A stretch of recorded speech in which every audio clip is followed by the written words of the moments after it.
श्री हरदास कार्तिक मास महात्म्य कथा अध्याय 7।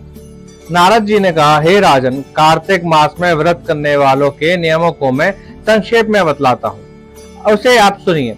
व्रती को सब प्रकार के आमिष, मांस, उड़द, राई, खटाई तथा नशीली वस्तुओं का त्याग कर देना चाहिए। व्रती को दूसरे का अन्न ग्रहण नहीं करना चाहिए, किसी से द्वेष नहीं करना चाहिए और तीर्थ के अतिरिक्त अन्य कोई यात्रा नहीं करनी चाहिए। देवता, वेद, ब्राह्मण, गाय, व्रती, नारी, राजा तथा गुरुजनों की निंदा भी नहीं करनी चाहिए। व्रती को दाल, तिल, पकवान व दान किया हुआ भोजन ग्रहण नहीं करना चाहिए।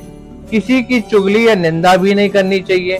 किसी भी जीव का मांस नहीं छूना चाहिए।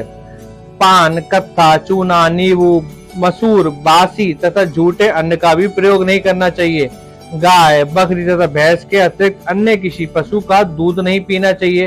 कांस्य के पात्र में रखा हुआ पंचगव्य, बहुत छोटे घड़े का पानी तथा केवल अपने लिए ही पका हुआ अन्न प्रयोग करना चाहिए।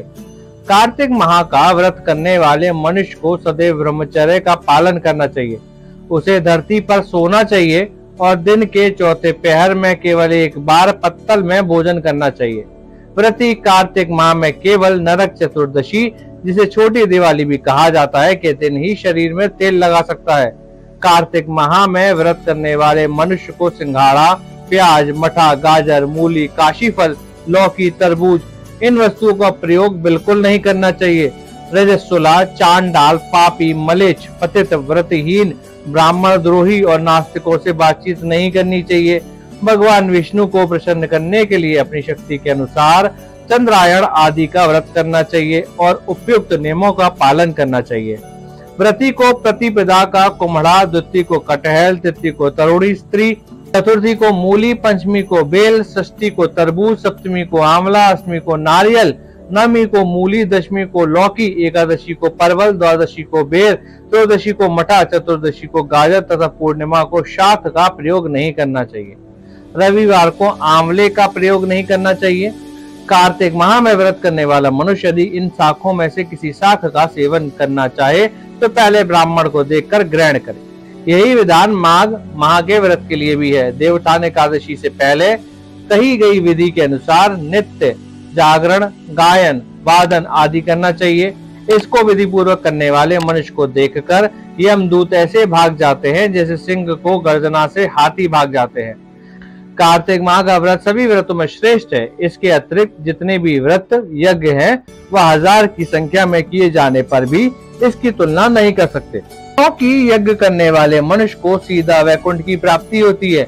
जिस प्रकार राजा की रक्षा उसके अंगरक्षक करते हैं, उसी प्रकार कार्तिक माह का व्रत करने वाले की रक्षा भगवान विष्णु की आज्ञा से इंद्रादि देवता करते हैं। व्रती मनुष्य जहाँ कहीं भी रहता है, वहीं पर उसकी पूजा होती है, उसका यश फैलता है। उसके निवास स्थान पर भूत, पिशाच आदि कोई भी नहीं रह पाते। विधि पूर्वक कार्तिक माह का व्रत करने वाले मनुष्यों के पुण्यों का वर्णन करने में ब्रह्मा जी भी समर्थ है। यह व्रत सभी पापों को नष्ट करने वाला, पुत्र पौत्र प्रदान करने वाला और धन धान्य की वृद्धि करने वाला है। भक्तों, अगर ये कथा आपके हृदय को स्पर्श करे तो चैनल को जरूर सब्सक्राइब करें और घंटी अवश्य दबाएं, ताकि कार्तिक मास की अगली कथा आप तक तुरंत पहुंचे। कमेंट में जय हरि लिखकर प्रभु के चरणों में अपनी भक्ति अर्पित करें।